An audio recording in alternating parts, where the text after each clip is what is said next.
Hey y'all, good afternoon. It is Wednesday, March 16th. Tomorrow is St. Patrick's Day. I would normally wear my green, but we have a green screen behind me, so it looks otherwise that's where I would be. So how are y'all today? Good. Doing great. Awesome.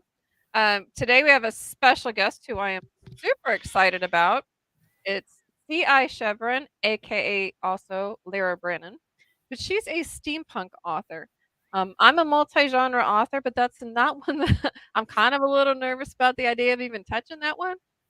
So we have lots of questions to come at you to talk about. But first of all, why don't you start with actually let's start with the weekend. How was everyone's weekend?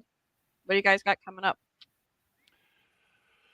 Well, I was in the state basketball tournament for from Wednesday through Sunday. Got back Sunday evening, and huh, it was very. Been going. We've been going. I go with a group of friends. We've been going since '89. COVID sort of interrupted that for 2 years, and so it's great to get back in the saddle, so to speak. And then this Friday, this Saturday, and Sunday will be at in Rogers, Arkansas, at the North Arkansas Comic Con. Oh, fun. So, Miss CI or Lyra, which one do you want us to call you? Lyra's fine. Okay, Lyra. How was your weekend? What you got coming up? What I have coming up is a volleyball tournament in Shreveport this weekend. So Fun. that pretty much takes up all my time. Last weekend, we went hiking. That was our first weekend off in a long time, and we went hiking down at Bob Sandlin. Oh, Took fun. the hiking trail, the dogs and the hiking trails, and we just hiked all over. That was a lot of fun. Awesome. Now, Lyra and I actually bond over something in particular. Both of us have apiaries. So the bees, it's all about the bees, and The it's bees. fun. Mhm. We're so excited this year. We're hoping to get some actual honey. We didn't get any because of rain last year, so. But see, my week so far, I dodged a tornado. It pulled up just as it hit Lufkin. It went through Apple Springs and dropped like baseball size hail, Dang. and then pulled up as it went through Lufkin. We actually heard it go through. Wow. And then we have, of course, the con hour stuff is coming up, but we have CypherCon. I'm covering it for the con hour. Will be on April 1st, 2nd, and 3rd in Lake Charles, Louisiana. And then Chautauqua Festival in Longview Public Library is April, Mike, help 23rd. me, April 23rd. 23rd. And then I'm actually, I got a really cool call this week from my little co-host over there, Mr. Mike. And I will be speaking at the NetWo book Spring Writers Conference. Spring Spring Writers Writers Con- Conference Spring Writers Conference in Mount Pleasant, at NTCC, which Northeast is Texas Community College. on April 30th. I'll be talking sci-fi and fantasy as well as Texas Sisters Press. So I'm super excited about that. But you guys also, with your NetWo group, Northeast Texas Writers Organization, have something else coming up about a chapter. What is that? It's a contest of some kind. You want to take that, Lisa? Well, since you're the director, you probably Oh, should take that one. well, it's the first chapter contest is sort of modeled after the Writers League of Texas, which is a Austin-based writers group. And what it is a contest where you literally provide a synopsis of your book and the first chapter. And the best part about it is you don't have to, it doesn't have to be a completed manuscript. It doesn't have to be even partially finished. It can be a progress that's in the work.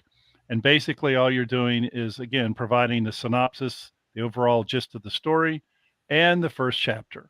And when we give first, second, and third place prizes.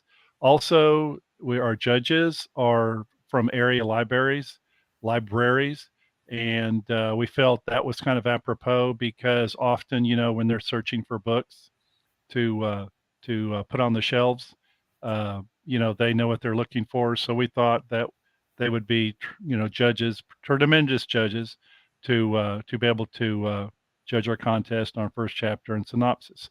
The what's the last day to turn in, Lisa? What is that? April the 3rd. The send it. I thought it was April 10. Okay, April the 10th. Yeah, which is a Sunday. April 10th, the Sunday by midnight. April the 10th Sunday to turn in your first chapter and synopsis. And again, it doesn't have to be a finished work. It only has to be something that you're working on. Now, is And this anybody that can enter? oh yeah, And how do they enter it? you can go to the NetWo website, which is www.netwo.org. Is that correct, Lisa? Yes. Mhm. And it'll have all the contest information on there to submit your first chapters and synopsis. And again, that's www.netwo.org. Awesome. Cool. Well, that sounds like fun. So it can be like any genre? Any genre. Any genre as long as it's like a chapter book because you want the first chapter. Mhm. Yes. Very cool. Nice. Okay, so let's get down to business. Let's talk steampunk. Miss Lyra, can you please tell us a little bit about yourself, first of all, and then we'll jump into steampunk itself. Okay. I like steampunk and fantasy, and I tend to write fractured fairy tales.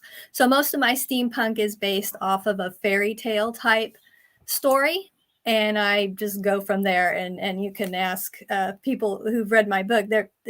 It's very difficult to connect it to the fractured fairy tale, but you can kind of see, the rise and fall of the story. So I like steampunk because, well, I like any type of punk actually, because you take a time period and you just go to the limits of your imagination, and there's no rules.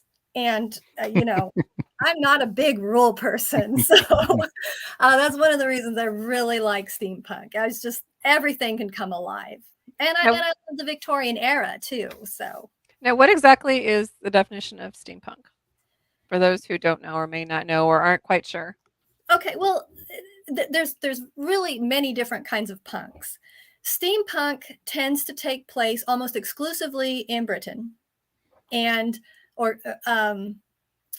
usually in an urban setting as well, like London, Bath, all the big cities of Great Britain. And it's almost generally always between the Victorian and the Edwardian eras. Mm-hmm. Now, if you go out of that era, you tend to go into a different kind of punk. Like if you go into the World War I era, you get a different kind of punk, which you kind of saw in the first Wonder Woman. The lady inventor with the mask. You kind of saw a little bit of punk in the World War II. So it just depends on what era you're writing. But steampunk is basically 1850 to 1900. I mean, now, how difficult is it to research that? Well, you kind of got to know your history. Well, it depends, because a lot of steampunks, well, of course, most of them follow an alternative timeline. Mm-hmm. So, like in my stories, I killed off Queen Victoria and put a Jamaican planter on the throne. Wow. Yeah, I just got rid of all those rules right there. Just toss them all out the window. Right. It does kind of help to know your history, know what's happening, on the world stage around here and there. But punks, they don't have rules. So you kind of keep the mannerisms of the time, the Victorian, kind of straight-laced type, very formal type writing, which Mike gets me in trouble for all the time. Just more prosy sometimes, but it can also punk. There's two spectrums. There's the really gritty, dark type punk, and then there's the magical ether type, fairy type punk. So you can have two extremes, very few in the middle. Like if you think of Victorian romance or Regency romance, no, we don't have any of that. It's gritty or it's really fairy tale. Gotcha. Lisa, would you say that steampunk also has sort of an industrial vibe to it as well? Oh, yes, because what you do is you take Victorian and Edwardian era was taken when the Industrial Revolution was really taking off. And, they were having world fairs. The inventions of all the time were just amazing, and people were they thought they had actually reached the end of knowledge of man, because so much was being discovered and so much was being invented. And so just go look at some of the old world fairs and you can just, get your mind blown of what people were thinking back then.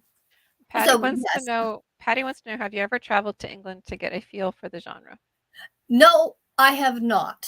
I really, really would like to do, but I did grow up in Europe. I grew up in Germany and Turkey and Oh, France. interesting. So I have a little bit of the European feel. So no, I really want to go to London, but I guess we'll have to wait till COVID and wars are kind of on the downhill. So Lisa, what would in the steampunk genre, what would the rules be? Just in general, what would the rules be in terms of you cannot veer out at Yeah, this kind of like low particular, tech, yeah, which we know. that define the genre? You gave it sort of a general overview of it. Are there any hard and fast rules that you must follow in order to be considered a steampunk novel? No, which is the fun thing about punk. There's not a whole lot of really hard and fast rules. However, just like in most other genres, you have to be able to your inventions of the time, they have to make sense to a certain degree. Your reader Okay, yeah, has to be able to follow what's happening and why you have an aether gun or why the steam can run this contraption. You don't have to get it in detail, but you have to be able to have the building blocks there. And so it's kind of a guideline. Actually, I don't want to say hard and fast rules because I don't like those hard and fast rules. But right. yeah, you have to carry your reader with you. So it's alternate. You mentioned alternate timelines. Another way of Mhm. saying that would be alternate history. Would that be correct? Yes. Well, Okay. and that's pretty much a description of the genre because you're going to have steam powered things Right. that were never invented. Right. You'll have computers that run on these strange wires and liquids and stuff, which never happened. Uh, So right. Well, I've noticed that because we're in a critique group together. You've go to great pains to use words and different spelling that would be in the British or English context as opposed to an American Mhm. spelling or pronunciation. I do simply because I want to bring the reader with me. And I hope it doesn't throw them out of the story because I know sometimes it catches you. But I want the reader to just experience as much of the world as possible. And this is why I also use other languages in my book. I also use French and German. So I just want the reader to come with me in the story. And that's why I do that. And my sentences do tend to be long sometimes, not as long as I want them, thanks to Mike. But they tend to be also more prosy than you see a lot of, say, in urban fantasy. I tend to be a little bit more prosy. Now, you mentioned fractured fairy tales. Are you concerned at all with a copyright issue anywhere in that? No, because most fairy tales are open to the general public Okay. anymore because they're so far. Uh, They're already uh, public domain. yes, thank you. That's the word I was looking for. They're public domain. I mean, like my first one, Metal and Bone, is a Cinderella story. I mean, how many retakes on Cinderella are there? I mean, there's a billion. I still love the story. I just love the story. And my other one was Beauty and the Beast. It's just, yeah. So, where do you get your ideas? Oh, I get them from everywhere. It could be, a movie, it could be a picture, it could be just talking with, somebody. I love to go to Comic Cons and see just Mhm. everybody's imaginations going wild. And and sometimes it's just a little thing that'll trigger you, just into that fantasy land. You just, oh, there I go. I mean, I love Steampunk, but like I said, I haven't been brave enough to write it. But I love like the cosplay and the costumes that come with Steampunk, Hmm. and I love like that time period. Hmm. Just I haven't quite ventured into that realm yet. Well, I can say because of we again belong to the same critique group, and we have critiqued each other's work. So all of Lisa's steampunk novels so far, I've been fortunate enough to read as it goes along, and I can tell everyone out there that Lisa goes to a great deal of trouble to say in great detail the setting, which I really liked the Metal and Bone, the first novel, because she described London and the streets and the environment and the way things look, the sort of gritty, gray.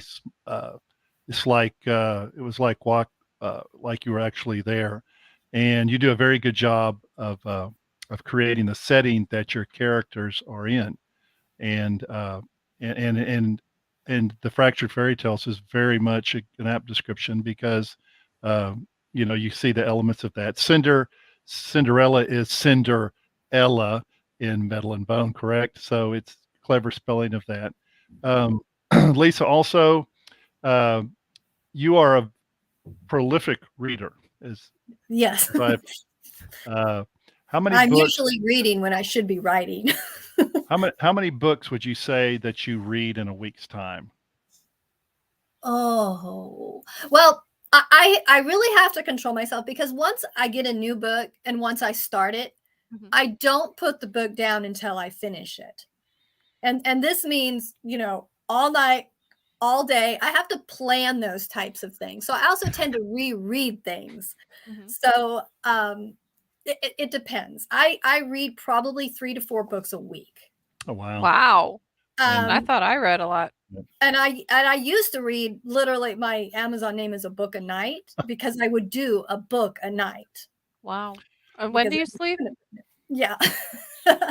I'm getting better now about controlling my sleep, but if I get a new book, oh, I picked up that new one where the crawdads sing, okay. and I just devoured it in one sitting. Such a good book too.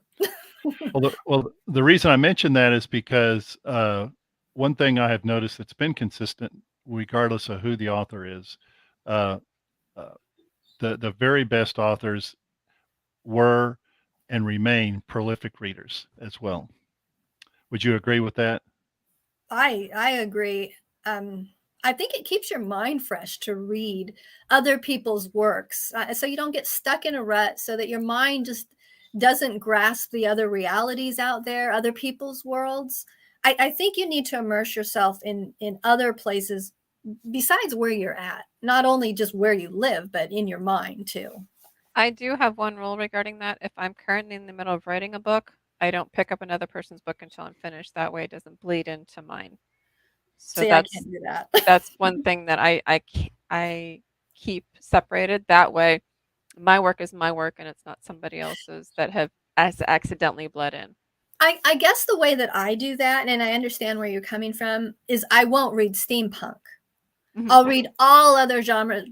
Probably my favorite one is urban fantasy. I read a lot of that. But you're right.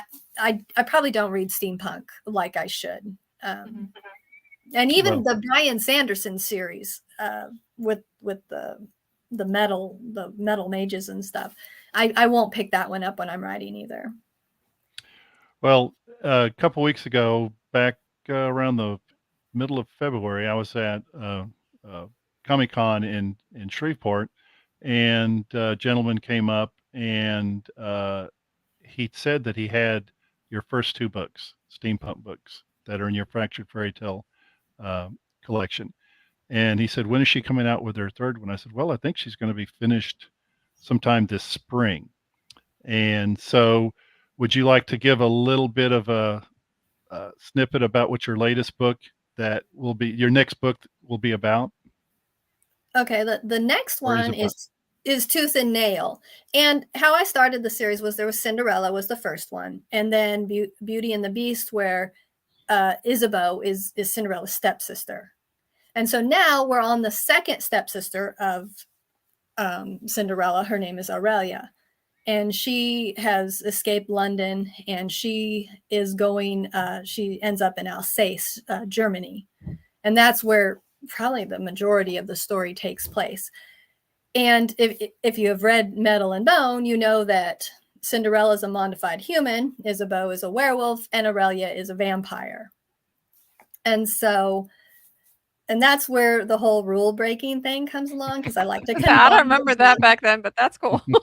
Right. See, I combine the genres, I do and too. one of the things I like. So she's in Alsace. She meets a monster hunter, and she's a vampire. So things, there's a little bit of friction there, and it all ties back to Cinderella and Isabeau. All of the books are standalone, but they also tie together. And they find out somebody is making a new war, which is a repurposed war automaton. So you don't necessarily have to have the first two books in order to read the third book. You don't, but it helps just to understand the world Right. that I have built. Because I don't, in Tooth and Nail, I really don't spend a whole lot of time on the world, on the world building like I did in Metal and Bone and Cogs and Fur. Mainly because we're in a different country, but also because book 4 is going to go back to that. So back do you to that world. do you have any tips and tricks in being able to share the world that you've built without inundating people with details on the get-go? I try to just intersperse it. And a lot of people think that they need to explain their world, but they really don't, because the people, your characters are just living in the world. They're not going to explain their world that they're living in. So don't feel like you have to explain every little thing. You just accept what it is. And I can give you an example of this in that what's his name? L.E. Modeste, who wrote the Mongrel Mage, that whole series. He has a time split up, and you have an hour, a glass, a turn of a glass, and you have a quint. And he never explains how long that is. You kind of have to pick it up throughout the series. I think there's 21 books, 23 books. Dang. You Wow. kind of have to pick it up through the series, but in our language, we don't know if a quint is 5 minutes, 10 minutes, 15 minutes. We don't know if a turn of a glass is an hour. And he never explains it. Don't explain it. Don't feel like you have to explain it. So that would probably be my biggest thing. Just if your readers have questions, that's good. They'll keep reading to try to find out. Interesting. It's interesting you say that, because we've talked about this, about with fantasy, world building is huge. I think we all know that. That's just a given. But what we've talked about is that you can get so invested in building your world that you're 200, 300 pages into your book, your novel, your manuscript, before you really start getting into the story and the characters that populate it. And it seems to make the story bigger and longer, and it feels like it has a lot of extraneous material in it that gets in the way of the story and gets in the way of the characters. Is that something that you would agree with or disagree, or what are your feelings about that?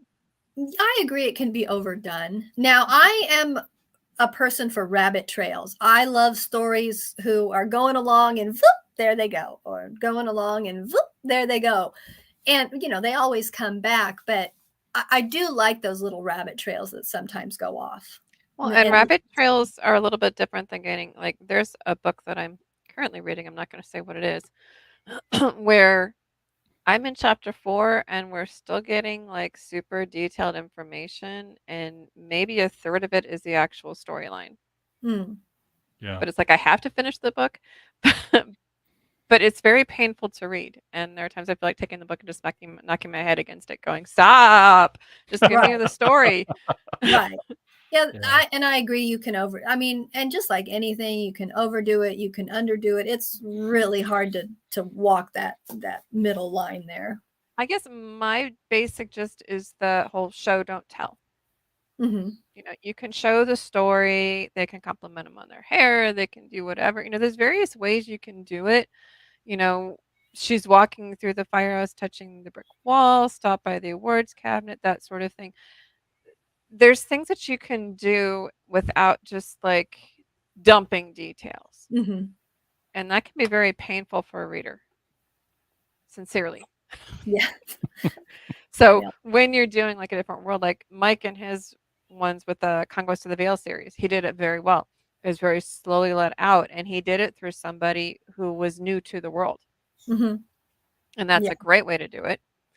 If it's somebody who's already in the world, kind of understanding things like you're saying, already immersed in it, those a different spin. And how do you do that without too much? Right. And that's the hard part. It's just finding that middle road. Mhm. And I'll quit a book. I'm really bad about if it, I would like to quit this one, but I can't. I just chuck them. I'm like, okay, next. Or I'll read Unfortunately, I the can't. end, which is why I don't read mysteries, because I'll read the end, and if it's, no, if it just doesn't fit on what I want or what I feel like it should go, I'll quit. I I'm mean, bad. we were talking about rabbit trails. I love rabbit trails. To me, the beauty of them is that, it's unpredictable. Mhm. Especially since the author probably didn't even intend it. So, so Right. to Oh, me, if it's unpredictable, especially if it's a mystery, if it's unpredictable, then to me it's good. yeah. Yeah, and I think they add to the story too. I think they help immerse you in the world. Mhm. Well, those rabbit trails are fabulous hooks Mhm. when you Mhm. reach the Yes. end of your book as well, and Mhm. the twist you don't see coming.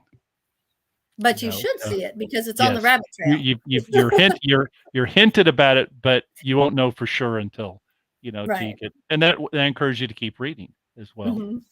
Now, So with your steampunk novels, do you do any little Easter eggs for like the time period or anything like that in them, or any Easter eggs pertaining to like steampunk movies and that sort of thing? Probably not movies, but I will use um so that if I say a name, Mhm. probably 2 out of 3 of them are actual people. So like Interesting. in one of the story, let's see, I think that's Cogs and Fur, where Isabeau unveils a portrait, and she recognizes the style of a Jewish painter of the time that actually existed at that time and did portraits at the time. There was a man who built steampunk clocks around 1870, and I forgot his name. I think it was Armand Guillaume. Um, anyway, he actually built these amazing steampunk clocks in 1870, and he's a real person. And so that's probably the most of what I do for Easter eggs is Mhm. there's real people. Dr. Frankenstein is he comes in and out of all 3 books actually.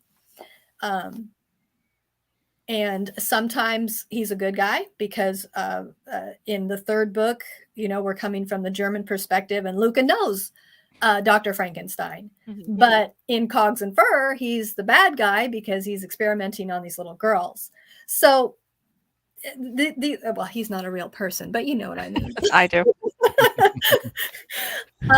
So that's probably the most that I do of Easter eggs. And I'll find an invention that somebody proposed, but never, it never took off. Mhm.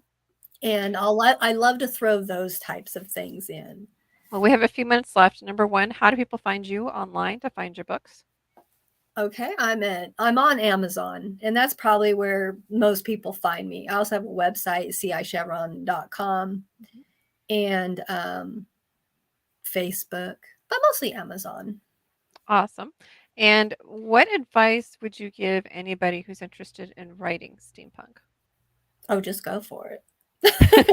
Throw the rules out the window and go for it? Yeah, throw the rules out the window and go for it. But it does help to know the time period, to have read, Victoria. Even the romances of the time are great um, sources of information with the manners and the mannerisms, the way they speak.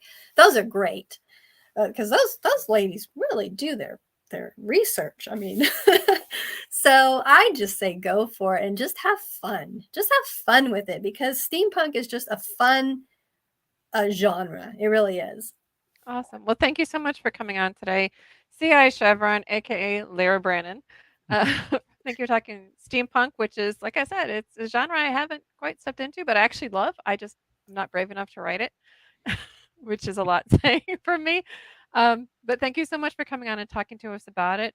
Next week, Mike and I will be talking inspirations for characters, where to get them, where do you look, how do you kind of make your little character arcs, which for two pantsers, that could be interesting coming from us.